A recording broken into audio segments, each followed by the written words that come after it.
الحمد للہ وکفا وسلام علی عبادہ الذین اصطفیٰ اما بعد اعوذ باللہ من الشیطان الرجیم بسم اللہ الرحمن الرحیم وجعلنا اللیل لباسا سبحان ربک رب العزت عما یصفون وسلام علی المرسلین والحمد للہ رب العالمین اللہم صلی علی سیدنا محمد وعلی آل سیدنا محمد وبارک وسلم۔ آج کی گفتگو کا عنوان ہے سلیپ مینجمنٹ۔ عورت کی زندگی میں نیند کا ایک اہم کردار ہے۔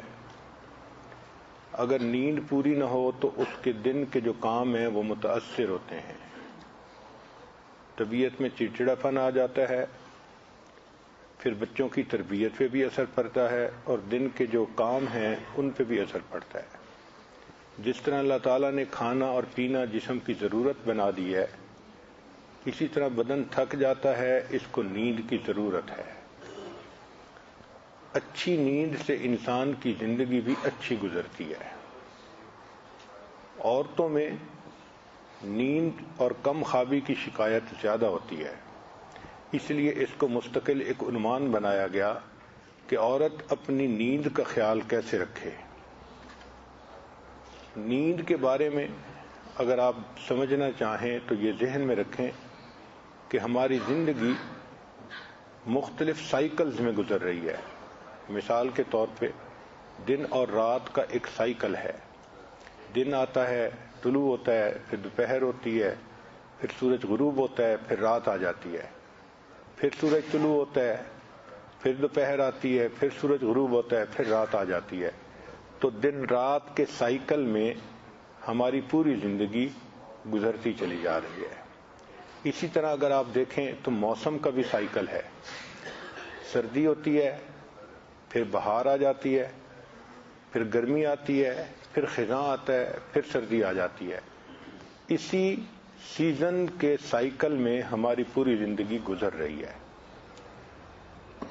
چنانچہ اگر ہم چاند پر غور کریں تو اس کا بھی ایک سائیکل ہے۔ ایک وقت ہوتا ہے کہ چاند نظر آتا ہے، اس کو کریسٹ کہتے ہیں، ہلال کہتے ہیں۔ اسلامی مہینے کی ابتدا وہاں سے ہوتی ہے۔ پھر 13، 14، 15 ایسے 3 راتیں ہوتی ہیں کہ جس میں چاند بھرپور ہوتا ہے، جوبن پر ہوتا ہے، ان کو ایام بیض کہتے ہیں، اور ان راتوں، ان دنوں میں روزہ رکھنا سنت عمل ہے۔ پھر چاند گھٹنا شروع ہو جاتا ہے، حتیٰ کہ ایک وقت ایسا آتا ہے کہ چاند نظر ہی نہیں آتا، اس کو نیو مون کہتے ہیں، اور اس کے بعد پھر نیا چاند نظر آتا ہے، کریسٹ نظر آتی ہے اور نیا مہینہ شروع ہوتا ہے۔ آج کل سائنسدان اس پر بہت ریسرچ کر رہے ہیں۔ چنانچہ ایگریکلچر کے فیلڈ میں ان کا یہ دعویٰ ہے کہ اگر ہم چاند کے سائیکل کو مد نظر رکھ کر فصل بوئیں تو فصل میں بیماریاں بھی کم آتی ہیں اور اس کی پروڈکشن بھی زیادہ ہوتی ہے۔ حتیٰ کہ بچوں کی تربیت کے بارے میں بھی لیونر کیلنڈر پر کام کیا جا رہا ہے۔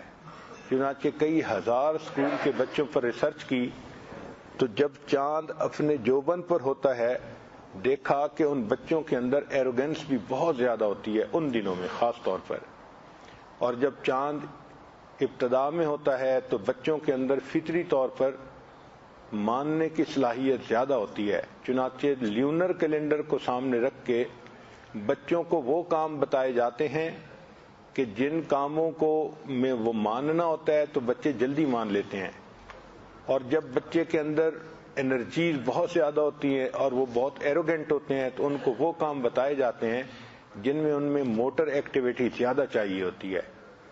تو لیونر کیلنڈر کو یوز کرتے ہوئے بچوں کی تربیت کے اوپر بہت کام کیا جا رہا ہے۔ ہماری زندگی کو اگر آپ دیکھیں تو ہماری زندگی بھی سائیکل میں گزر رہی ہے۔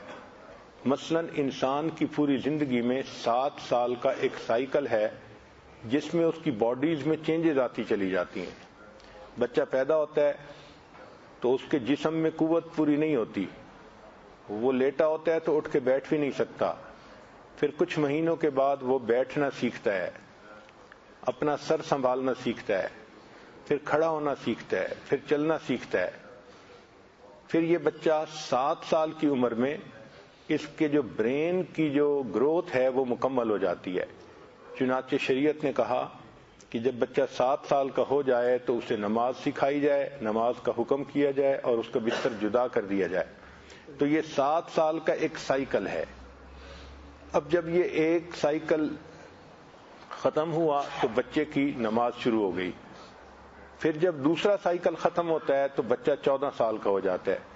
14 سال کی عمر میں بچہ بالغ ہو جاتا ہے، یہ ایک نئی زندگی کی ترتیب شروع ہو جاتی ہے، بلوغت کی زندگی، تو باڈی کے اندر بہت چینجز آتی ہیں۔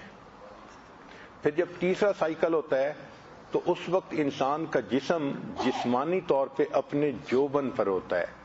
چنانچہ 21 سال کا نوجوان ہو یا لڑکی ہو، ان باڈی کے اعتبار سے اس کی جو کشش ہوگی وہ بھرپور ہوگی، خوبصورتی بھرپور ہوگی، چہرے کے اوپر ایک جوانی کی چمک ہوگی، ایک حیا ہوگی۔ چنانچہ 21 سال میں انسان کی جو باڈی ہے وہ خوبصورتی کے اعتبار سے اپنے کلائمیکس پر ہوتی ہے۔ پھر جب ایک سائیکل اور گزرتا ہے تو 28 سال کی عمر ہو جاتی ہے، تو سائنس نے ثابت کیا کہ انسان کا قد بڑھنا ختم ہو جاتا ہے، ہڈیوں کے جو اینڈ ہوتے ہیں وہ فائنل ہو جاتے ہیں۔ چنانچہ 28 سال کے بعد انسان کا قد نہیں بڑھ سکتا۔ پھر جب ایک سائیکل اور ہوتا ہے تو 35 سال کی عمر ہو جاتی ہے، یہ بھرپور جوانی کی عمر ہے۔ چنانچہ 35 سال کا نوجوان جنسی اعتبار سے بھی بھرپور قوت رکھتا ہے اور اپنی دماغی اعتبار سے بھی بھرپور قوت رکھتا ہے۔ اس لیے 35 سال میں عام طور پر نوجوان اپنی جاب میں پکے ہو جاتے ہیں، اپنا کاروبار کر لیتے ہیں اور خوب اچھا کمانا شروع کر دیتے ہیں۔ پھر جب ایک سائیکل اور گزرتا ہے اور عمر 40-42 سال کی ہو جاتی ہے تو انسان مینٹلی طور پر، تجربے کے طور پر پختہ ہو جاتا ہے۔ چنانچہ انبیاء کرام نے 40 سال کی عمر میں اپنی نبوت کا اظہار فرمایا۔ حدیث پاک میں بھی ہے کہ جو بندہ 40 سال کی عمر کا ہو جائے اور پھر وہ دین پر نہ آئے تو شیطان اس کے چہرے پہ ہاتھ پھیرتا ہے اور کہتا ہے تو میرا پکا مرید ہے، ساری زندگی تو میرے ساتھ رہے گا۔ گویا 40 سال سے پہلے بندے کو چاہیے کہ وہ نیکی کی لائن کو اختیار کر لے۔ پھر جب اور 7 سال گزرتے ہیں تو عمر کا تقریباً 49 ایئر ایج ہو جاتی ہے، تو گویا زندگی کی آدھی سینچری گزر چکی ہوتی ہے۔ اس عمر میں انسان کے اندر ایجنگ ایفیکٹ شروع ہو جاتا ہے کہ باڈی نے 50 سال گزار لیے اور اس ایجنگ ایفیکٹ کی وجہ سے اس کی جو قریب کی نظر ہے وہ کمزور ہونا شروع ہو جاتی ہے۔ اکثر لوگ 50 سال کے بعد ریڈنگ گلاسز لگوانے پڑتے ہیں چونکہ ان کی نظر کمزور ہوتی ہے۔ یہ ایجنگ ایفیکٹ ہوتا ہے جو ہر بندے کو محسوس ہوتا ہے۔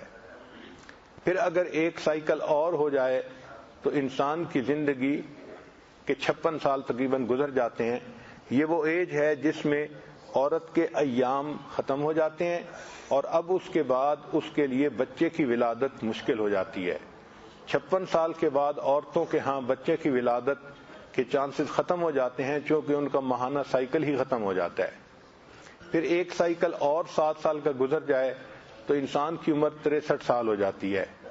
یہ وہ عمر ہے جس میں انسان کے دماغ کی جو یادداشت تھی وہ اب آہستہ آہستہ کم ہونی شروع ہو جاتی ہے، انسان بھلکھڑ بننا شروع ہو جاتا ہے۔ اسی لیے دنیا کے مختلف کمپنیوں میں جو ریٹائرمنٹ ایج ہے کہیں 60 سال ہے اور کہیں 62 سال ہے۔ چونکہ 60 اور 62 سال کی عمر میں انسان کی یادداشت وہ نہیں رہتی جو پہلے تھی، تو لوگ اس کو ریٹائر کر دیتے ہیں کہ اب آپ ریٹائرمنٹ کی عمر گزاریں۔ یہی راز ہے کہ اللہ تعالیٰ نے اپنے حبیب صلی اللہ علیہ وسلم کو 63 سال کی عمر میں اپنے پاس واپس بلا لیا، اس لیے کہ اگر 63 سال سے عمر زیادہ ہوتی تو کفار تانا دیتے کہ جی ان کی تو عمر ہی ایسی تھی کہ وہ بھلکھڑ عمر تھی، باتیں بھولتے تھے، ان کو سمجھ ہی نہیں لگتی تھی، ان کی تعلیمات میں اس لیے کوتاہی ہے، کمی ہے۔ تو جو عیب کی عمر تھی اللہ نے اس سے پہلے ہی اپنے حبیب کو اپنے پاس بلا لیا کہ میرے حبیب صلی اللہ علیہ وسلم پر کوئی انگلی بھی نہ اٹھا سکے۔ اگر ایک اور سائیکل گزر جائے تو انسان 70 سال کا ہو جاتا ہے، اور 70 سال میں پھر یہ جو دماغی صلاحیت ہے اور کم ہو جاتی ہے. اسی لیے 70 اور 72 میں انسان بہت زیادہ بھولنے کا اور نسیان کا مریض بن جاتا ہے. اسی طرح اگر انسان کی زندگی کے 13 سال مکمل ہو جائیں تو انسان کی باڈی میں کمزوری آ جاتی ہے, 90 سال کی عمر ہو جاتی ہے. اس عمر میں اللہ تعالیٰ اپنے بندے پہ ترس کھاتے ہیں.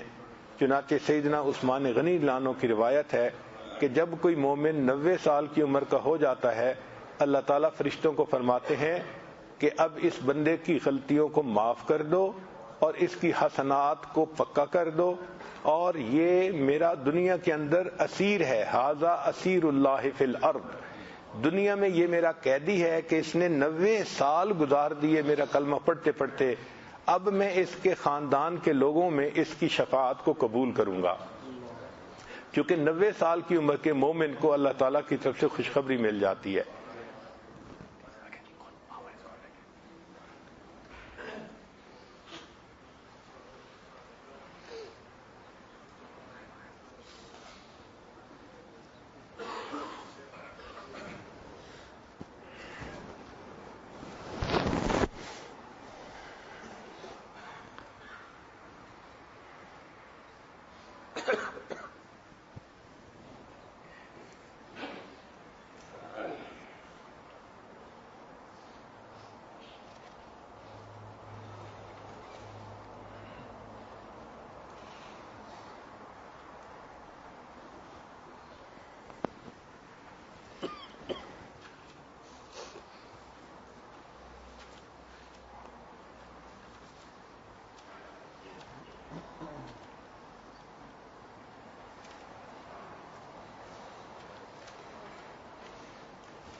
تو اللہ رب العزت نے انسان کی زندگی میں بھی ایک 7 سال کا سائیکل بنایا ہے, جس میں کہ انسان کی باڈی میں فزیکل چینجز آتی چلی جاتی ہیں. چنانچہ بچہ پیدا ہوتا ہے, اس کے جسم میں طاقت پوری نہیں ہوتی, اس کا دماغ پوری طرح میچور نہیں ہوتا. چنانچہ وہ بچہ ایک وقت میں اپنا سر بھی نہیں سیدھا رکھ سکتا. پھر وہ بیٹھنا سیکھتا ہے, پھر وہ کھڑے ہونا سیکھتا ہے, پھر وہ چلنا سیکھتا ہے. جب 7 سال کی عمر ہو جاتی ہے تو بچے کے دماغ کی جو گروتھ ہے وہ مکمل ہو جاتی ہے. چنانچہ شریعت نے حکم دیا کہ 7 سال کا جب بچہ ہو جائے اس کو نماز سکھائی جائے, اس کا بستر الگ کر دیا جائے. تو اس کی زندگی میں ایک چینج آ گئی کہ اب اس کی تعلیم کی عمر شروع ہو گئی. پھر جب ایک اور سائیکل گزر جاتا ہے 7 سال کا تو بچے کی عمر 14 سال ہو جاتی ہے. تو بچے کے جسم میں ایک چینجز آ جاتی ہیں. لڑکیاں جو ہوتی ہیں ان کے ایام شروع ہو جاتے ہیں, اور جو مرد ہوتے ہیں وہ بلوغت کی عمر کو پہنچ جاتے ہیں. پھر اور 7 سال اگر گزر جائیں تو عمر 21 سال ہو جاتی ہے. 21 سال کی عمر اپنی خوبصورتی کے اعتبار سے سب سے زیادہ پرائم عمر ہوتی ہے. جسم دیکھا جائے تو لڑکی کا جسم بہترین خوبصورت ہوتا ہے. سکن اپنے جوبن پر ہوتی ہے, چہرے پہ چمک ہوتی ہے, جوانی چمک رہی ہوتی ہے. اور 7 سال گزر جائیں تو عمر 28 سال ہو جاتی ہے، اور اس عمر میں انسان کا قد بڑھنا ختم ہو جاتا ہے۔ سائنس نے ثابت کیا کہ 28 سال کی عمر میں جو ہڈیوں کے اینڈ ہوتے ہیں وہ مکمل ہو جاتے ہیں، پھر اس کے بعد قد بڑھنے کا کوئی چانس باقی رہتا ہی نہیں ہے۔ اور 7 سال گزر جائیں، عمر 35 سال ہو جاتی ہے، تو اس عمر میں انسان مینٹلی بھی اپنے عروج پر ہوتا ہے اور فزیکل طاقت کے اعتبار سے بھی عروج پر ہوتا ہے۔ چنانچہ اکثر نوجوان 35 سال کی عمر میں جا کے اپنے کاروبار سیٹ کر لیتے ہیں، اپنی جاب میں سیٹ ہوتے ہیں، اچھی پوزیشن اختیار کر لیتے ہیں۔ اور 7 سال کا سائیکل گزر جائے تو انسان اپنے تجربات کی وجہ سے ذہنی طور پہ بہت پختگی میں آ جاتا ہے۔ اس لیے انبیاء کرام نے 40 سال کے بعد اپنی نبوت کا اظہار فرمایا، چونکہ یہ پختگی کی عمر ہوتی ہے۔ اور اگر 7 سال گزر جائیں تو انسان 50 کے قریب ہو جاتا ہے، 49 ایئرز کا۔ یہ وہ عمر ہے کہ جس میں باڈی آدھی صدی گزار چکی ہوتی ہے، اب اس کے اندر ایجنگ ایفیکٹ شروع ہو جاتا ہے۔ چنانچہ اکثر لوگوں کو جو ریڈنگ گلاسز ہیں وہ 50 سال کے بعد لگنے شروع ہو جاتے ہیں۔ بینائی جو 6x6 تھی وہ اب آہستہ آہستہ کم ہونی شروع ہو جاتی ہے عمر کے ساتھ ساتھ۔ پھر اور 5 سال گزر جائیں تو 56 سال کی عمر ہو جاتی ہے۔ اس عمر میں عام طور پر عورتوں کے ایام ختم ہو جاتے ہیں، اور پھر ان کے بعد ان کے ہاں اولاد کے چانسز ختم ہو جاتے ہیں، پھر اولاد نہیں ہوتی عمومی طور پر۔ اور اگر 7 سال گزر جائیں تو انسان کی عمر 63 سال کی ہو جاتی ہے۔ 63 سال میں اس کی جو میموری تھی اب آہستہ آہستہ وہ کم ہونی شروع ہو جاتی ہے۔ اسی لیے دنیا کی مختلف فرموں میں جو ریٹائرمنٹ ایج ہے وہ 60 سال ہے، یا بعض جگہوں پہ 62 سال ہے۔ 62 سال کے بعد وہ بندہ اگر کوئی کام کرتا ہے تو اس میں بھولنے کی وجہ سے وہ کام میں غلطی زیادہ کر سکتا ہے، اس لیے اس کو ریٹائر کر دیا جاتا ہے۔ یہی راز ہے کہ اللہ تعالیٰ نے اپنے پیارے حبیب صلی اللہ علیہ وسلم کی عمر 63 سال دنیا میں بنائی کہ اگر 63 سال سے عمر زیادہ ہوتی کفار طعنہ دے سکتے تھے کہ جی وہ عمر ایسی ہو گئی تھی کہ جس میں بھولتے تھے، ان کو بات یاد نہیں رہتی تھی، ان کو سمجھ ہی نہیں لگتی تھی وہ کہہ کے آ رہے ہیں، لہٰذا ان کی تعلیمات کے اندر کمی کوتاہی موجود ہے۔ جس ایج میں کوئی انگلی اٹھا سکتا تھا اللہ تعالیٰ نے اس سے پہلے ہی اپنے پیارے حبیب صلی اللہ علیہ وسلم کو اپنے پاس بلا لیا تاکہ میرے محبوب پہ کوئی عیب لگا ہی نہ سکے۔ پھر اگر اور 7 سال گزر جاتے ہیں تو انسان 70-72 میں پہنچ جاتا ہے۔ عام طور پہ مشہور ہے کہ اس عمر میں انسان بہت بلکھڑ بن جاتا ہے۔ اور اسی طرح 7 سال گزرے اور زندگی کے 13 سائیکل مکمل ہوں تو انسان کی عمر 90-91 سال کی ہو جاتی ہے۔ اس عمر میں اللہ تعالیٰ اس بندے پہ بھی ترس کھا لیتے ہیں۔ حدیث پاک میں ہے جب کوئی بندہ کلمہ پڑھتے پڑھتے 90 سال کی عمر کا ہو جاتا ہے اللہ تعالیٰ اس کی حسنات کو پکا کر لیتے ہیں، قبول کر لیتے ہیں، اور اس کی سیئات کو مٹا دیتے ہیں، اور فرشتوں کو کہتے ہیں ھذا اسیر اللہ فی الارض، یہ زمین میں میرا قیدی ہے، بس یہ جیسے ہی قید سے چھٹے گا میں اسے جنت عطا کر دوں گا اور اس کے افراد خانہ کے معاملے میں اس کی شفاعت کو قبول کروں گا۔ چنانچہ 90 سال کی عمر کے بعد بندے کی افراد خانہ کے بارے میں شفاعت قبول کر لی جاتی ہے۔ تو اللہ تعالیٰ کی طرف سے یہ 7 سال کا سائیکل پوری زندگی میں چلتا رہتا ہے۔ اسی طرح اگر ہم نیند کو سمجھنا چاہیں تو انسان کی نیند یہ ہے کہ جسم تھکنے کی وجہ سے ایک ایسی کیفیت میں آ جاتا ہے جس میں ذہن کا رشتہ باڈی کے ساتھ کم ہو جاتا ہے، انسان یا تو پورا انکانشیس ہو جاتا ہے یا پارشل انکانشیس ہو جاتا ہے، اور انسان کے جو والنٹری مسل ہیں وہ ان ایکٹیو ہو جاتے ہیں، جو موٹر ایکٹیویٹی ہے وہ ختم ہو جاتی ہے، اس کو نیند کہتے ہیں۔ اس کی وجہ سے انسان دوبارہ پھر فریش ہو جاتا ہے، یوں سمجھے کہ انسان کی بیٹری چارج ہو جاتی ہے اور وہ دوبارہ جب جاگتا ہے تو پھر کام محنت کرنے کے لیے تیار ہوتا ہے۔ یہ جو نیند ہے اس کو سائنس کی نظر سے اگر دیکھیں تو ہر انسان مختلف سائیکل میں سوتا ہے۔ یہ سائیکل بعض لوگوں کا 1.5 گھنٹے کا ہوتا ہے، 90 منٹ کا، بعض لوگوں کا 120 منٹ کا، 2 گھنٹے کا ہوتا ہے۔ چنانچہ ہماری جب نیند ہوتی ہے تو اس نیند کی 5 سٹیجز ہیں، اس کو کہتے ہیں NREM، non rapid eye movement stage, اس سٹیج میں پہلا سٹیج یہ ہوتا ہے کہ انسان جب سوتا ہے تو یہ ٹرانزیشن پیریڈ ہوتا ہے، انسان کا جو بریدنگ ہوتا ہے اس کا ریٹ بھی کم ہو جاتا ہے اور اس کا جو ہارٹ بیٹ ہے وہ بھی کم ہو جاتی ہے جب انسان سوتا ہے. جاگتے میں زیادہ تھی، جب نیند آئی تو ہارٹ بیٹ کم ہو گئی. چنانچہ فالنگ اسلیپ یہ پہلی سٹیج ہے. پھر اس کے بعد دوسری سٹیج ہے، اس کو کہتے ہیں لائٹ سلیپ یعنی کچی نیند، جس میں کہ انسان کا ہارٹ بیٹ اور بریدنگ ریٹ جو ہوتا ہے وہ کم ہو جاتا ہے. پھر تیسری اور چوتھی سٹیج جو ہے اس کو ڈیپ سلیپ کہتے ہیں. ڈیپ سلیپ میں انسان سلو ڈیلٹا ویو سلیپ جو ہے نا وہ حاصل کرتا ہے، یہ گہری نیند کہلاتی ہے. اور اس کے بعد جو پانچویں سٹیج ہے وہ سب سے زیادہ گہری نیند کی ہوتی ہے، اس کو REM کہتے ہیں کہ ریپڈ آئی موومنٹ. اس میں سویا ہوا بندہ لگتا ایسے ہے کہ جیسے کہ اس کی آنکھ حرکت کر رہی ہے حالانکہ وہ نیند کی حالت میں ہوتا ہے. یہ ریپڈ آئی موومنٹ کی جو سٹیج ہے اس میں انسان خواب بھی دیکھتا ہے، اس کو ڈریمنگ سٹیج کہتے ہیں. یہ انسان کے لیے بہت اہم ہوتی ہے. چنانچہ جو بندہ اپنی 5 سٹیجز نیند کی مکمل کر لے اور اس کے بعد جاگے تو یہ بندہ ہمیشہ فریش جاگتا ہے. جو بندہ پہلی دوسری سٹیج کے بعد اٹھ جائے تو ہمیشہ وہ سستی کا شکار ہوتا ہے. چنانچہ ہر بندے کو یہ دیکھنا چاہیے کہ اس کا جو سلیپنگ سائیکل ہے وہ کیا ہے. گھڑی کو سامنے رکھیں اور پھر دیکھیں کہ جب میں سوتا ہوں تو مجھے 2 گھنٹے لگتے ہیں یا 1.5 گھنٹہ لگتا ہے. میں 3 آج کا ٹاپک بھی سلیپ مینجمنٹ کا ہے اور لگتا ہے کہ آج ہماری بجلی کے نظام پہ بھی اونگ طاری ہو رہی ہے بار بار.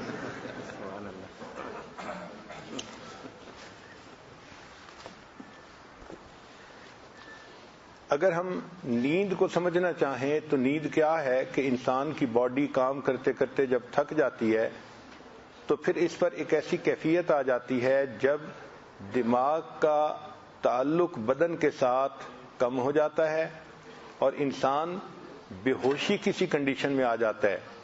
اس کو آپ کمپلیٹ انکانشیسنس کہیں یا پارشل کہیں، مگر ایسے لگتا ہے کہ جیسے آدمی اب زندہ نہیں ہے. اور اس کیفیت میں پھر انسان کی باڈی جو ہے وہ ریچارج ہو جاتی ہے. جو موٹر ایکٹیویٹیز ہوتی ہیں وہ سسپینڈ ہو جاتی ہے اور انسان کے جو والنٹری مسل ہیں وہ ان ایکٹیو ہو جاتے ہیں. اس کو نیند کہتے ہیں. ہر انسان کی نیند یہ مختلف سائیکلز میں ہوتی ہے. مثلا 5 سائیکل ہیں نیند کے. اس کی پہلی سٹیج ہے، اس کو NREM سٹیج کہتے ہیں، non rapid eye movement stage.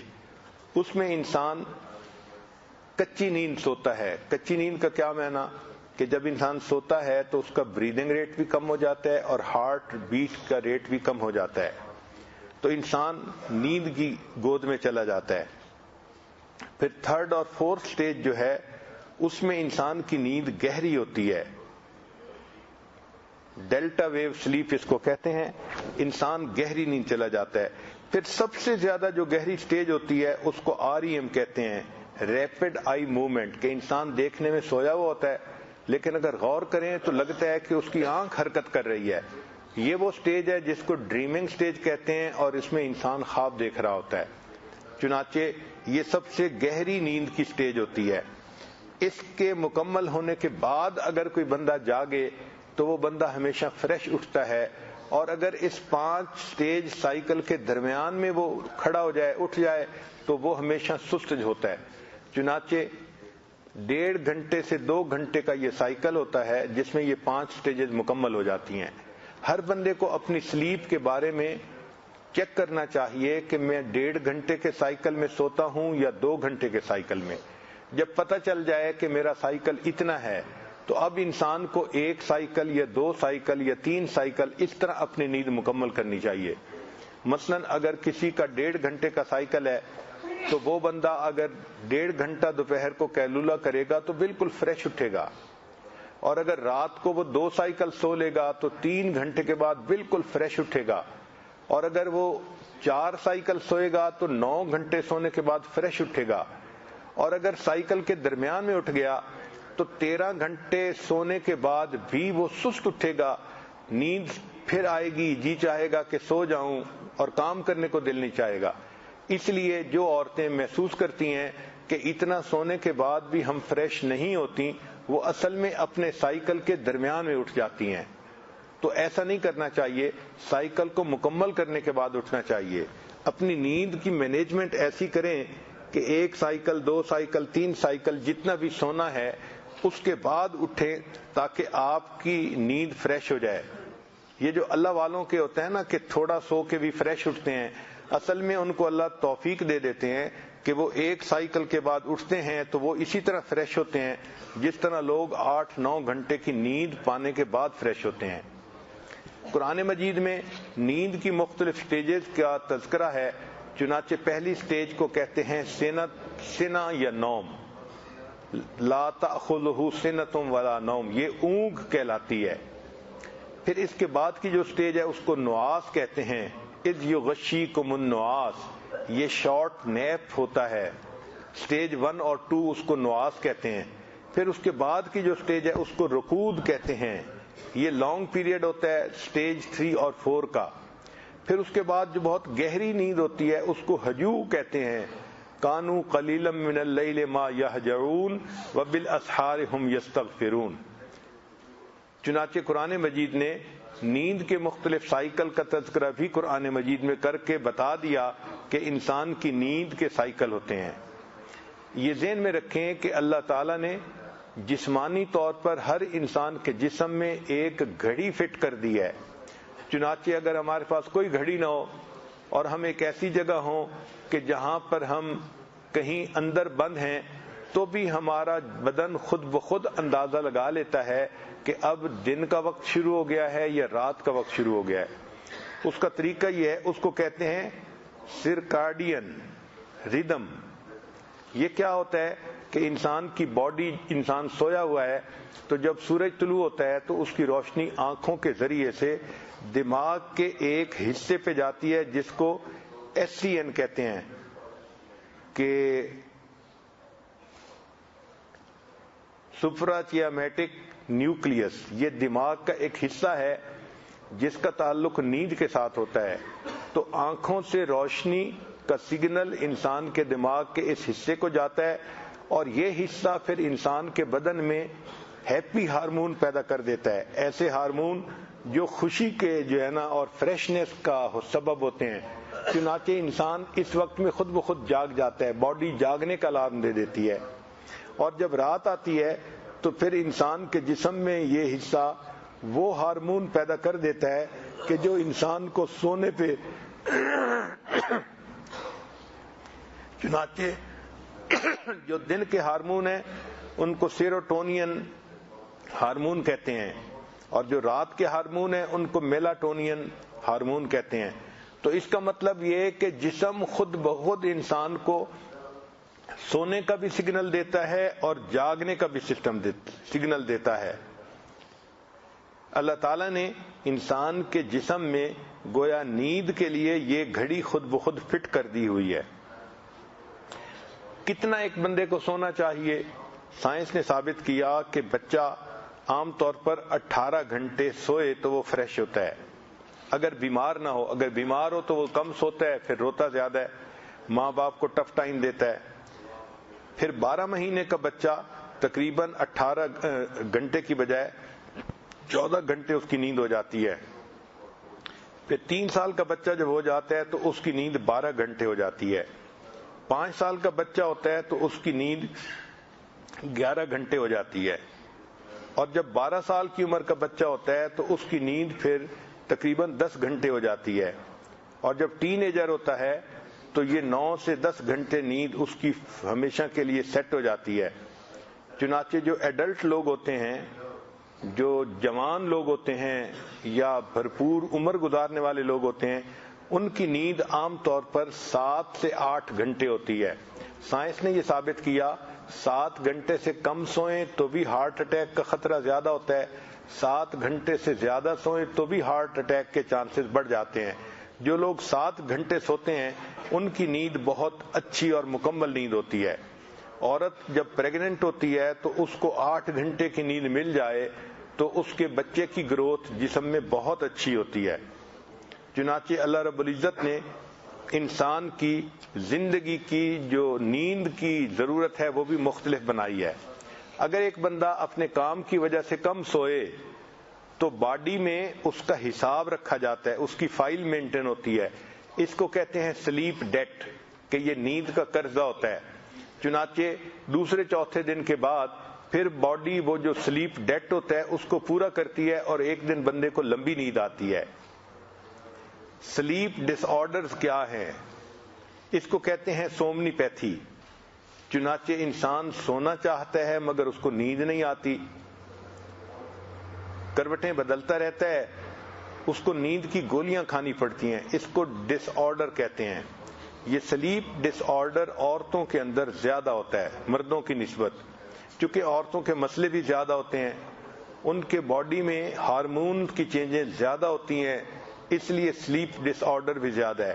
عورتوں کی زندگی میں سٹریس بھی زیادہ ہوتی ہے یا سکنس بھی زیادہ ہوتی ہے, پریگنینسی کی وجہ سے جسم کے اندر سائیکل آتا ہے, یا ان کو جو ماہانہ ایام ہیں اس کی وجہ سے بھی باڈی میں چینجز آتی ہیں.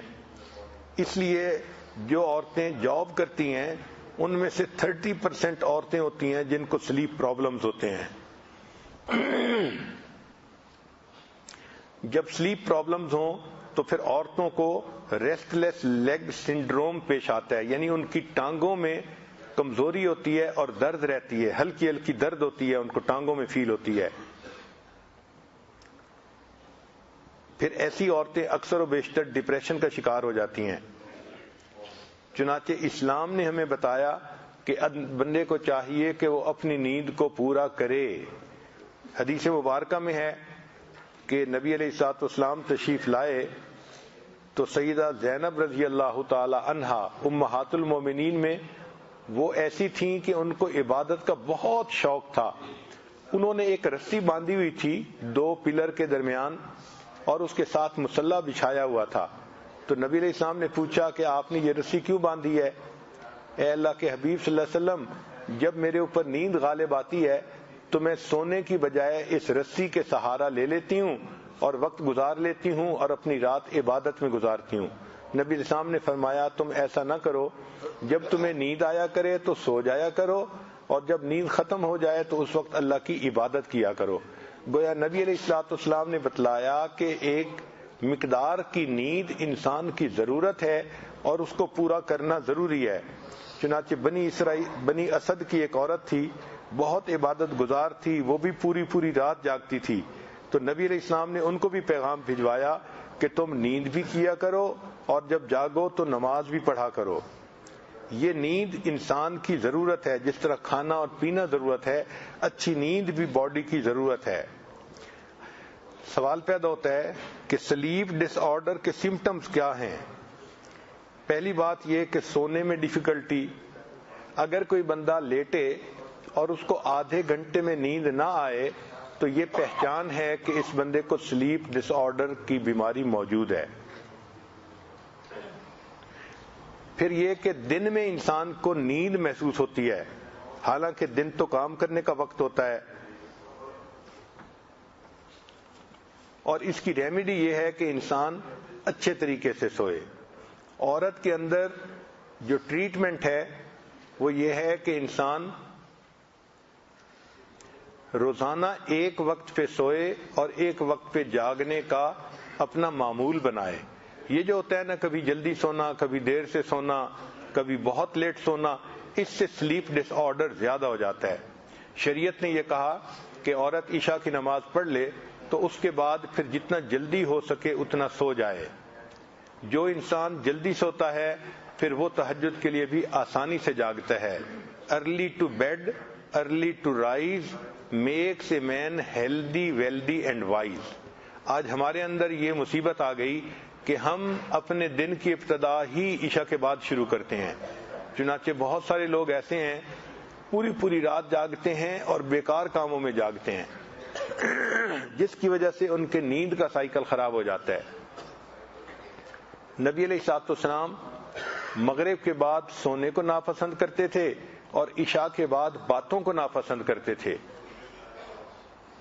چنانچہ اچھی زندگی کی ترتیب یہ ہے کہ انسان نیند رات کو پورا کر لے اور اپنے دن کو اپنی عبادت اور اپنے زندگی کے کاموں میں صرف کر لے۔ بعض زندگیوں میں ترتیب ایسی ہوتی ہے کہ رات کو جاگنا پڑتا ہے۔ مثال کے طور پہ ایک آدمی سیکیورٹی میں ڈیوٹی دیتا ہے، فیکٹری میں کام کرتا ہے، اس کی ہے ہی نائٹ شفٹ، چنانچہ نائٹ شفٹ جو کرتے ہیں پھر ان کو دن میں سونا پڑتا ہے، یہ ان کا عذر ہوتا ہے، یہ عام معمول سے ایک ہٹ کے بات ہوتی ہے۔ سلیپنگ مینرز کیا ہیں؟ انسان جب سونا چاہے تو اس کو چاہیے کہ اپنے بیڈ کو پہلے ہاتھ مار کر کلین کر لے، پھر اپنے لیفٹ سائڈ پہ سونے کی بجائے رائٹ سائڈ کی پوزیشن میں سوئے۔ اس سے انسان فریش اٹھتا ہے سوتے ہوئے۔ اور دل کے لیے بھی رائٹ سائڈ پہ سونا بیسٹ ہوتا ہے، کیونکہ جب لیفٹ سائڈ پہ سوتے ہیں تو انسان کا دل نیچے ہوتا ہے، باڈی اوپر ہوتی ہے، تو انسان کے ہارٹ کے اوپر ایک طرح کا پریشر ہوتا ہے۔ بلکہ اگر بچہ الٹا سوئے یعنی پیٹ کے بل سوئے تو سائنس نے ثابت کیا کہ اس کو ہارٹ اٹیک کا ریٹ 7 ٹائمز زیادہ ہو جاتا ہے۔ تو رائٹ سائڈ پہ سونا سب سے بیسٹ طریقہ ہے سونے کا۔ اس کا نام ہے SID syndrome, sudden infant death syndrome اس کو کہتے ہیں۔ سونے سے پہلے انسان لائٹیں وغیرہ بند کر لے اور ذکر کرتا ہوا سوئے۔ ذکر کا فائدہ یہ ہے کہ جب انسان ذکر کرتا ہے تو ذکر میں اس کے اوپر جو رحمتیں نازل ہوتی ہیں تو انسان کے اوپر ایک ہلکی نیند کی سی کنڈیشن ہوتی ہے، اور یہی نیند پھر اس کو گہری نیند میں آسانی سے منتقل کر دیتی ہے۔ تو اگر کسی کو نیند کا پرابلم ہو تو اس کو چاہیے کہ لیٹے اور دروشی پڑھے، استغفار پڑھے یا کلمہ پڑھے، تو اس کلمہ کے پڑھنے سے پھر اس کو نیند جلدی آ جاتی ہے۔ سائنس کی ریسرچ نے یہ ثابت کیا ہے کہ جو بندہ اچھی نیند نہیں سو سکتا وہ بندہ اچھی زندگی بھی نہیں گزار سکتا۔ انسان کی زندگی کا تقریباً تیسرا حصہ سونے میں گزر جاتا ہے، چنانچہ جس کی زندگی 60 سال ہے وہ تقریباً زندگی کے 20 سال سونے میں گزار دیتا ہے۔ یہ نیند اللہ تعالیٰ نے اس لیے بنائی ہے کہ میری عظمت کا اظہار ہو۔ اللہ تعالیٰ وہ ذات ہے کہ جو کائنات کے سارے نظام کو چلا رہی ہے، مگر اس کی یہ شان کہ لا تأخذہ سنۃ ولا نوم، نہ ان کو نیند آتی ہے نہ اونگ آتی ہے۔ یہ اللہ تعالیٰ کی عظمت اور کبریائی کی دلیل ہے، نیند کا نہ آنا۔ انسان کمزور ہے، ہم کام کرتے ہیں تو ہمیں نیند بھی آتی ہے، ہمیں اونگ بھی آتی ہے۔ چنانچہ جو سونے سے پہلے کی دعائیں ہیں نبی علیہ الصلوۃ والسلام نے مانگی، ہمیں چاہیے کہ ہم اپنے بچوں کو بھی وہ دعائیں سکھائیں اور سونے سے پہلے ہم دعائیں مانگ کے سویا کریں، اور جب آنکھ کھلے تو جو نیند سے جاگنے کی دعا ہے وہ بھی پڑھا کریں۔ دیکھا یہ گیا ہے کہ جو لوگ سارا دن کام کرتے ہیں وہ اگر دن میں 10 منٹ کی بریک لے لیں اور اس 10 منٹ میں تھوڑا سا نیپ لے لیں تو ان کو ہارٹ اٹیک کے چانسز کم ہو جاتے ہیں۔ چنانچہ اس پر سائنس نے بہت ریسرچ کی کہ جو لوگ دوپہر کو نیپ لیتے ہیں ان کے لیے فزیکلی بھی بہت اچھا ہوتا ہے۔ چنانچہ بعض ایسے ملک ہیں کہ جہاں پر دفتر کے ٹائم میں بھی 10-15 منٹ کا نیپ دفتروں میں بھی لینے کے لیے ان کو کہا جاتا ہے۔ جاپان میں اس کی بہت زیادہ جو ہے وہ پابندی کی جاتی ہے۔ جو آدمی چاہے کہ میری نیند اچھی ہو اس کو چاہیے کہ سونے سے 2 گھنٹے پہلے کھانا بند کر دے، کیونکہ کھانا کھاتے ہی فوراً سوئے گا تو اس سے جو ہے سلیپ ڈس آرڈر کے چانسز زیادہ ہوں گے۔ اگر 10 بجے سونے کی عادت ہے تو 8 بجے اپنا لاسٹ میل لینے کے بعد پھر کچھ نہیں کھانا چاہیے۔ 2 گھنٹے مل جائیں تاکہ انسان کا جسم اس کھانے کو ہضم کر لے اور پھر انسان اچھی نیند سو سکے۔ بعض لوگوں کو رات کو چائے پینے کی عادت ہوتی ہے تو سونے سے 2 گھنٹے پہلے چائے کا پینا یہ نقصان دہ ہے۔ بعض لوگ کہتے ہیں جی کہ ہمیں تو نیند ہی چائے پینے سے آتی ہے، یہ سائنس جو ہے اس کے خلاف ہے۔ سائنس کہتی ہے کہ نیند سے، کیفین سے نیند ڈسٹرب ضرور ہوتی ہے، اگر نیند ڈسٹرب نہ ہو تو اس کی کوالٹی ڈسٹرب ہوتی ہے. اس لیے رات میں 2 گھنٹے پہلے سونے سے چائے نہیں پینی چاہیے. پھر انسان جب سوئے تو اس کو چاہیے کہ اچھی نیند کے لیے کمرے کو اتنا ٹھنڈا رکھے کہ جس سے نیند اچھی ہو جائے. 21 degree centigrade best temperature ہے انسان کی نیند کے لیے. اگر اس سے زیادہ ہو تو بھی نیند کم ہوتی ہے، اور اگر اس سے کم ہو تو بھی نیند کم ہوتی ہے. بعض لوگوں نے تو 18 ڈگری اور 19 ڈگری پہ ایئر کنڈیشنر کو رکھا ہوتا ہے اور اس کو کولڈ سٹوریج بنایا ہوتا ہے. سائنس نے یہ ثابت کیا ہے کہ جو لوگ اچھی نیند لینا چاہتے ہیں ان کو چاہیے کہ سونے سے 2 گھنٹے پہلے نو سکرین ایٹ آل، نہ کمپیوٹر پہ کام کریں، نہ ٹی وی دیکھیں، کوئی سکرین کی ایکٹیویٹی ہونی نہیں چاہیے، تب ان کو اچھی نیند آئے گی. اللہ تعالیٰ کی شان ہے کہ ہمارے جو باڈی ہے اس کو اللہ تعالیٰ نے پروگرام کر دیا ہے 2 ٹائم سونے کے لیے. ایک رات کو 2 بجے سے لے کے 4 بجے تک، یہ ایسا ٹائم ہے کہ باڈی خود بخود سوتی ہے چاہے کوئی جاگنے کی بھی کوشش کرے. اس لیے جو لوگ کہتے ہیں کہ ہم رات کو ڈرائیونگ کریں گے وہ باقی حصہ تو ڈرائیونگ کر لیتے ہیں، لیکن 2 بجے سے لے کے 4 بجے تک کا وقت ہوتا ہے، یہ ایسا پروگرام ہوتا ہے جسم میں کہ انسان کھلی آنکھوں کے ساتھ سو جاتا ہے. اس لیے رات کو جو ایکسیڈنٹ ہوتے ہیں وہ 2 اور 4 کے درمیان سب سے زیادہ ہوتے ہیں. اور دوسرا دن میں 1 سے لے کے 3 بجے تک، یہ بھی انسان کے جسم میں بلٹ ان پروگرام ہے کہ انسان کو نیند اس وقت آتی ہی ہے. اس کو نبی علیہ السلام نے قیلولہ کی سنت بنا دیا.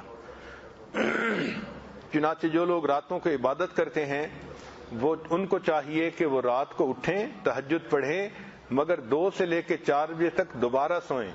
سبحان اللہ، محسن انسانیت کی یہ عادت مبارکہ تھی. تہجد بین النومین پڑھا کرتے تھے.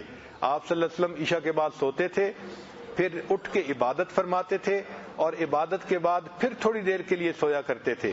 تو یہ جو 2 سے 4 بجے کا وقت ہے، یہ گویا اللہ کے حبیب صلی اللہ علیہ وسلم نے ثابت کر دیا کہ انسان کے جسم کو اللہ تعالیٰ نے اس طرح پروگرام کیا ہوا ہے. چنانچہ ایک جگہ پر 23,000 لوگوں پر ریسرچ کی گئی تو انہوں نے یہ ثابت کیا 23,000 لوگوں پر 6 سال ریسرچ کرنے کے بعد کہ جو لوگ دن میں پاور نیپ لے لیتے ہیں یعنی قیلولہ کرتے ہیں، ان کی زندگیوں میں 37% ہارٹ اٹیک کا ریٹ کم ہو جاتا ہے. اس لیے آج کل ڈاکٹر بتاتے ہیں کہ جو دل کے مریض ہوتے ہیں ان کو چاہیے کہ دن میں دوپہر کے وقت قیلولہ ضرور کیا کریں کہ اس میں انسان کے لیے صحت کا فائدہ ہے. سائنس نے یہ بھی ثابت کیا کہ جو بندہ سٹریس کی کنڈیشن میں سوتا ہے تو اس کو سلیپ ڈس آرڈر زیادہ ہوتا ہے. اسی لیے جو بندہ سو رہا ہے اس کو چاہیے کہ وہ اپنے ذہن سے ساری ٹینشن کو ختم کر لے. شریعت نے کیا خوبصورت تعلیم دی کہ انسان سونے سے پہلے اپنے دل سے کینے کو ختم کر دے.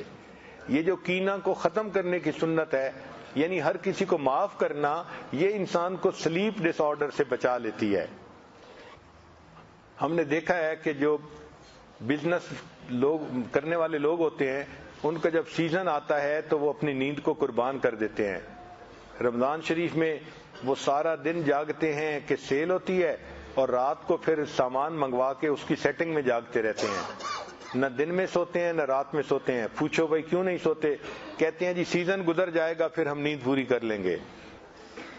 تو جس طرح بزنس مین اپنے سیزن کی وجہ سے نیند قربان کرتے ہیں، مومن کی یہ پوری زندگی ایک سیزن کی مانند ہے، نیکیوں کا سیزن ہے. اس لیے مومن اپنی نیند کو تہجد کے لیے قربان کرتا ہے اور اپنی اللہ کی خاطر رات کو جاگتا ہے. چنانچہ ہمارے اکابر میں ایک بزرگ تھے، فرمایا کرتے تھے اے اللہ تو جانتا ہے کہ جہنم کے خوف نے میری نیند اڑا دی. رابعہ بصریہ اللہ کی نیک بندی ساری رات عبادت کرتی تھی، اور فجر کے بعد اشراق جب پڑھی تو بیٹھے بیٹھے تھوڑی دیر اونگ آ گئی تو دعا مانگنے لگی، اللہم انی اعوذ بک من عین لا تشبع من النوم. اے اللہ میں ایسی آنکھ سے آپ کی پناہ مانگتی ہوں جو نیند سے بھرتی نہیں ہے. جاگنا ہے جاگ لے افلاک کے سائے تلے، حشر تک سونا پڑے گا خاک کے سائے تلے۔ تو سلیپ مینجمنٹ یہ ہے کہ انسان عشاء کے بعد جلدی سوئے، تہجد پڑھ سکے اور فجر اس کی قضا نہ ہو۔ جس بندے نے عشاء کے بعد جلدی سونے والی سنت پہ بھی عمل کر لیا، جس بندے نے تہجد پڑھنے والی سنت پہ بھی عمل کر لیا، اور جس بندے نے فجر کی نماز بھی اپنے وقت پر ادا کر لی، ہم کہہ سکتے ہیں کہ اس بندے نے اپنی زندگی میں سلیپ مینجمنٹ کا عمل سیکھ لیا۔ اللہ تعالی ہمارے ایسی زندگی بنا دے کہ ہماری رات کی عبادت کبھی قضا نہ ہو۔ ہمارا کام ہے راتوں کو رونا یاد دلبر میں، ہماری نیند ہے محو خیال یار ہو جانا۔ ایسی زندگی بن جائے کہ تہجد ہماری زندگی کا ایک معمول بن جائے۔ جو بندہ دنیا میں جاگے گا، جب موت کے وقت جائے گا تو اس بندے کو قبر میں کہا جائے گا، حدیث پاک میں اللہ تعالیٰ فرماتے ہیں فرشتوں کو کہ جاؤ میرا بندہ دنیا سے تھکا ماندہ آیا ہے، نم کا نومت العروس، اس کو کہہ دو کہ یہ دلہن کی نیند سو جائے۔ محدثین نے لکھا کہ یوں بھی کہہ سکتے تھے کہ میٹھی نیند سو جائے، آرام کی نیند سو جائے۔ دلہن کا نام کیوں لیا گیا کہ دلہن کی نیند سو جائے؟ تو محدثین نے اس کا جواب یہ لکھا کہ دلہن جب رات کو سوتی ہے اس کو وہی جگاتا ہے جو اس کا خامد، اس کا محبوب ہوتا ہے۔ یہ بندہ آج قبر میں سو رہا ہے، قیامت کے دن جب اس کی آنکھ کھلے گی تو اس کی نظر اس کے پروردگار کے چہرے پر پڑے گی۔ وجوہ یومئذ ناظرہ الی ربہا ناظرہ۔ دلہن کی آنکھ کھلتی ہے تو خامد کے چہرے پر پڑتی ہے، مومن کی آنکھ قیامت کے دن کھلے گی تو پروردگار کے چہرے پر پڑے گی، اور اللہ کی اس کو زیارت کا اس وقت شرف نصیب ہوگا۔ کہا جائے گا یا ایتھا النفس المطمئنہ ارجعی الی ربک راضیۃ مرضیہ فادخلی فی عبادی وادخلی جنتی۔ امام راضی رحمۃ اللہ فرماتے تھے، اے اللہ دن اچھا نہیں لگتا مگر تیری یاد کے ساتھ، رات اچھی نہیں لگتی مگر تجھ سے راز و نیاز کے ساتھ۔ چنانچہ ایک بزرگ فرماتے ہیں کہ میں ایک باندی لے کے آیا جو دیکھنے میں بہت کمزور سی تھی، بیمار لگتی تھی۔ میں نے کہا کہ چلو میرے گھر کے کاموں میں یہ ہیلپ کر دیا کرے گی۔ وہ میرے گھر آئی، سارا دن میرے کاموں میں مصروف رہتی۔ جب رات کا وقت ہوتا تو آ کے مجھ سے پوچھتی آپ کو میری ضرورت ہے؟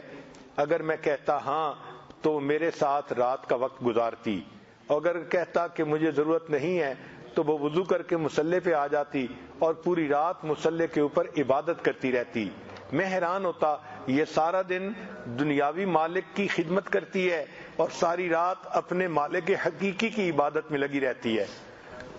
فرماتے ہیں کہ ایک مرتبہ وہ میرا بستر بنا رہی تھی تو میں نے اس کو دیکھا تو وہ مجھے پوچھنے لگی کہ کیا آپ کا بھی کوئی مالک ہے؟ میں نے کہا ہاں میرا بھی مالک ہے۔ پھر کہنے لگی اگر آپ کا مالک ہے تو آپ ساری رات پھر اس کے سامنے سوتے کیوں ہیں، اس کے ساتھ راز و نیاز کی باتیں کیوں نہیں کرتے؟ تو مجھے عجیب سی وہ عورت لگی کہ یہ کیسی عورت ہے، انوکھی سی ہے، نہ دن میں سوتی ہے نہ رات میں سوتی ہے، عبادت ہی کرتی رہتی ہے۔ ایک دن رات کو جو میری آنکھ کھلی تو وہ تہجد کی دعا مانگ رہی تھی، اور اس دعا میں کہہ رہی تھی اے اللہ آپ کو مجھ سے محبت رکھنے کی قسم میری یہ دعا پوری فرما دیجئے۔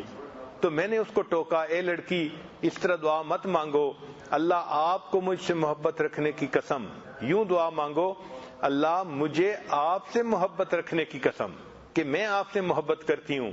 جب میں نے یہ بات کی تو وہ تو ناراض ہونے لگ گئی، کہنے لگی نہیں میں تو یہی کہوں گی اللہ آپ کو مجھ سے محبت رکھنے کی قسم، اور اس کی دلیل یہ ہے اگر اللہ کو مجھ سے محبت نہ ہوتی تو مجھے ساری رات مصلی پہ نہ بٹھاتا اور تجھے ساری رات بستر پہ نہ سلاتا۔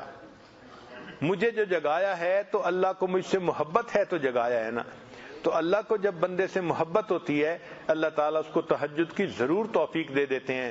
تو عام لوگ دن میں 5 نمازوں کا اہتمام کرتے ہیں، جو محبت کے راستے کا سفر کرنے والے سالک ہوتے ہیں وہ تہجد کا اہتمام بھی اسی طرح کرتے ہیں جس طرح عام لوگ فرض نمازوں کا اہتمام کرتے ہیں۔ اللہ تعالیٰ ہمیں رات کی عبادت کی بھی توفیق عطا فرمائے اور اللہ تعالیٰ ہماری نیند میں برکت ڈال دے۔ ہمارے حضرت مرشد عالم رحمۃ اللہ علیہ فرمایا کرتے تھے ایک دفعہ میں بہت تھکا ہوا تھا اور سفر کے بعد جب آیا نیند غالب تھی تو میں نے کہا کہ میں سو جاتا ہوں. میں جب سویا تو مجھے اتنی گہری نیند آئی کہ میں نے خواب دیکھا. خواب میں کوئی کہہ رہا تھا ہم ہی سلاتے ہیں اور ہم ہی جگاتے ہیں، ہم ہی سلاتے ہیں اور ہم ہی جگاتے ہیں. فرماتے ہیں میری آنکھ کھل گئی، میں بالکل فریش تھا.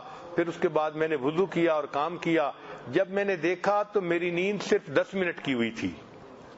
تو اللہ تعالیٰ کی جب رحمت ہوتی ہے، اللہ تعالیٰ 10 منٹ میں انسان کی نیند ایسی کر دیتے ہیں کہ اس کے سائیکل مکمل ہونے کے بعد وہ بندہ بالکل فریش اٹھ جاتا ہے. ہمارے حضرت رحمت اللہ فرمایا کرتے تھے میری نیند تو مرغے کی نیند ہے. مرغے کو دیکھا کہ وہ چلتا ہوتا ہے نا، تو چلتے چلتے ایک قدم آگے بڑھاتا ہے اور کھڑے کھڑے تھوڑی دیر سو جاتا ہے، پھر چلنا شروع کر دیتا ہے. حضرت رحمت اللہ فرمایا کرتے تھے میری نیند بھی ایسی ہے. تو اللہ والوں کو اللہ نیند پہ ایسا کنٹرول دے دیتے ہیں کہ وہ کئی دفعہ کہہ کے سوتے ہیں کہ میں 15 منٹ کے لیے سو رہا ہوں، اور ان کے دل میں ایسی ان کے جسم میں کلاک فٹ ہوتی ہے کہ 15 منٹ میں نیند بھی مکمل ہوتی ہے اور وہ خود بخود اٹھ بھی جاتے ہیں. تو یہ نیند کا کنٹرول انسان کو ذکر کی وجہ سے حاصل ہوتا ہے. جتنا ذکر زیادہ کرتے جائیں گے اتنا نیند کم ہوگی اور انسان فریش اٹھے گا، اور جتنا انسان میں غفلت زیادہ ہوگی اتنا نیند بڑھتی چلی جائے گی. نیند اور لسی کی مثال ایک جیسی ہے. لسی کو جتنا پتلا کرنا چاہو وہ پتلا ہوتی چلی جاتی ہے. نیند کو بھی جتنا لمبا کرنا چاہو 15 گھنٹے سو کے بھی آپ کہیں گے کہ میری نیند پوری نہیں ہوئی. اور اگر ذکر کی کثرت ہوگی تو اللہ تعالیٰ تھوڑی نیند میں برکت ڈال دیں گے اور انسان فریش اٹھے گا. عورتوں کو چاہیے کہ وہ اپنی نیند کو اس طرح سے مینیج کریں کہ ان کی عبادات بھی ہوں اور ان کے دنیا کے جو کام ہیں وہ بھی اپنے وقت پہ مکمل ہوں. اللہ تعالیٰ ہمیں دنیا میں سکون کی نیند اپنے وقت پہ عطا فرمائے اور اس مصیبت سے بچائے کہ انسان سونا چاہے اور اس کو نیند نہ آئے. بڑھاپے کے اندر یہ ایک بڑی بیماری ہے جس کی وجہ سے انسان دن میں بھی پریشان رہتا ہے، رات کو بھی اس کی جاگتے رات گزر جاتی ہے. اللہ رب العزت نے ایک نعمت بنائی ہے نیند کی. اللہ تعالیٰ نے جس طرح جاگنے کی نعمت عطا فرمائی، اپنے اپنے وقت پہ ہمیں پرسکون نیند سونے کی بھی نعمت عطا فرمائے. وآخر دعوانا ان الحمد للہ رب العالمین. دعا کر لیجئے.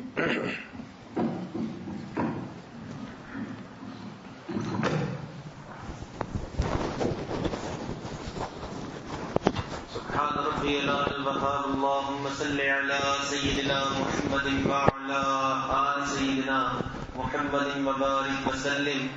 اے اللہ ہم آپ کے عاجز مسکین بندے ہیں، اللہ ہمارے گناہوں کو معاف فرما، ہماری خطاؤں سے درگزر فرما، ہمارے عیبوں کی پردہ پوشی فرما. اللہ برے دن سے محفوظ فرما، اللہ بری رات سے محفوظ فرما، اللہ برے کاموں سے محفوظ فرما. میرے مالک ہمیں برے انجام سے محفوظ فرما. اللہ ہدایت ملنے کے بعد گمراہی سے محفوظ فرما. میرے مالک سیدھا رستہ ملنے کے بعد بھٹکنے سے محفوظ فرما. اللہ اپنا قرب حاصل ہو جانے کے بعد اپنی دوری سے محفوظ فرما. میرے مالک نعمتیں مل جانے کے بعد نعمتوں کے چھن جانے سے محفوظ فرما. اللہ عزتیں ملنے کے بعد ذلت سے محفوظ فرما. میرے مالک در در کے دھکے کھانے سے محفوظ فرما. اللہ نفس و شیطان کے مکر و فریب سے محفوظ فرما. اے اللہ اپنی رحمت کا سایہ عطا فرما. اللہ اپنی رحمت کا سایہ عطا فرما. میرے مالک ہمیں رات کی نیند میں برکت عطا فرما. اے اللہ ہمیں رات کی نیند بھی عطا فرما اور اے اللہ رات کی عبادت بھی عطا فرما. اے اللہ اپنی رحمت کا سایہ عطا فرما. اے اللہ یہ ہمارے گناہ ہیں کہ رات کو نیند بھی صحیح نہیں اور رات کی عبادت بھی صحیح نہیں. اے اللہ ہم آج گناہوں سے توبہ کرتے ہیں. میرے مالک ہماری آج کی اس توبہ کو قبول فرما. اے اللہ کسی بزرگ سے کسی نے دعا کے لیے کہا کہ آپ میرے لیے سے دعا کریں کہ مجھے رات کی نیند نصیب، مجھے رات کی عبادت نصیب ہو جائے، تو انہوں نے کہا کہ دن کو گناہ کرنا چھوڑ دے، تجھے رات کی عبادت نصیب ہوگی۔ میرے مالک ہمارا بھی یہی حال کہ دن میں گناہ کرتے ہیں تو رات کی نیند، رات کی عبادت نصیب نہیں ہوتی۔ اے اللہ ہمیں رات کی عبادت کی توفیق عطا فرما۔ اللہ وہ تیرے کیسے بندے ہوتے ہیں، رات کے آخری پہر میں تیرے سامنے اٹھتے ہیں اور تیرے سامنے محبت بھرے سجدے کرتے ہیں۔ اے اللہ تو ان کے تذکرے اپنے فرشتوں میں کرتا ہے، میرے مالک ہمیں بھی ان میں شامل فرما۔ اللہ وہ تیرے کیسے بندے ہوتے ہیں، رات کے آخری پہر میں تیرے سامنے ہاتھ پھیلاتے ہیں، تو انہیں انکار نہیں کرتا۔ اے اللہ ہمیں بھی ان میں شامل فرما۔ اے اللہ اپنی رحمت کا سایہ عطا فرما۔ اے اللہ ہماری نیند پہ ہمیں کنٹرول عطا فرما۔ اللہ اس نیند پہ کنٹرول عطا فرما۔ اے اللہ اپنی رحمت کا معاملہ فرما۔ میرے مالک ہمارے بڑوں نے جس طرح راتیں گزاری، اے اللہ ہمیں بھی اس طرح راتیں گزارنے کی توفیق عطا فرما۔ اے اللہ غفلت والی راتوں سے محفوظ فرما۔ اے اللہ غفلت والے دنوں سے محفوظ فرما۔ میرے مالک اس سے پہلے کہ ظاہر کی آنکھیں بند ہو جائیں، اللہ من کی آنکھیں کھلنے کی توفیق نصیب فرما۔ اے اللہ اپنی رحمتوں کا سایہ نصیب فرما۔ اللہ آج کی اس مجلس میں، اس برکت والی گھڑیوں میں میرے مالک ہمارے گناہوں کو معاف فرما۔ اے اللہ ہمارے گناہوں کو معاف فرما۔ اے اللہ یہ جو تعلیمات دی جا رہی ہیں میرے مالک ان کو ہمیں اپنے وجود کا حصہ بنانے کی توفیق عطا فرما۔ اے اللہ ہمارے حضرت پر اپنی خاص رحمتیں برکتیں نازل فرما۔ اے اللہ ان کی ان مبارک تعلیمات سے ہمیں فیض حاصل کرنے کی توفیق عطا فرما۔ اے اللہ ان مبارک تعلیمات سے پورے عالم کو روشن فرما۔ اے اللہ اپنی رحمتوں کا سایہ عطا فرما۔ اے اللہ اپنے کرم کے فیصلے فرما۔ ربنا تقبل منا انک انت السمیع العلیم، تب علینا انک انت التواب الرحیم، وصلی اللہ تعالی علی حبیبہ سیدنا محمد وعلی آلہ واصحابہ اجمعین برحمتک یا ارحم الراحمین۔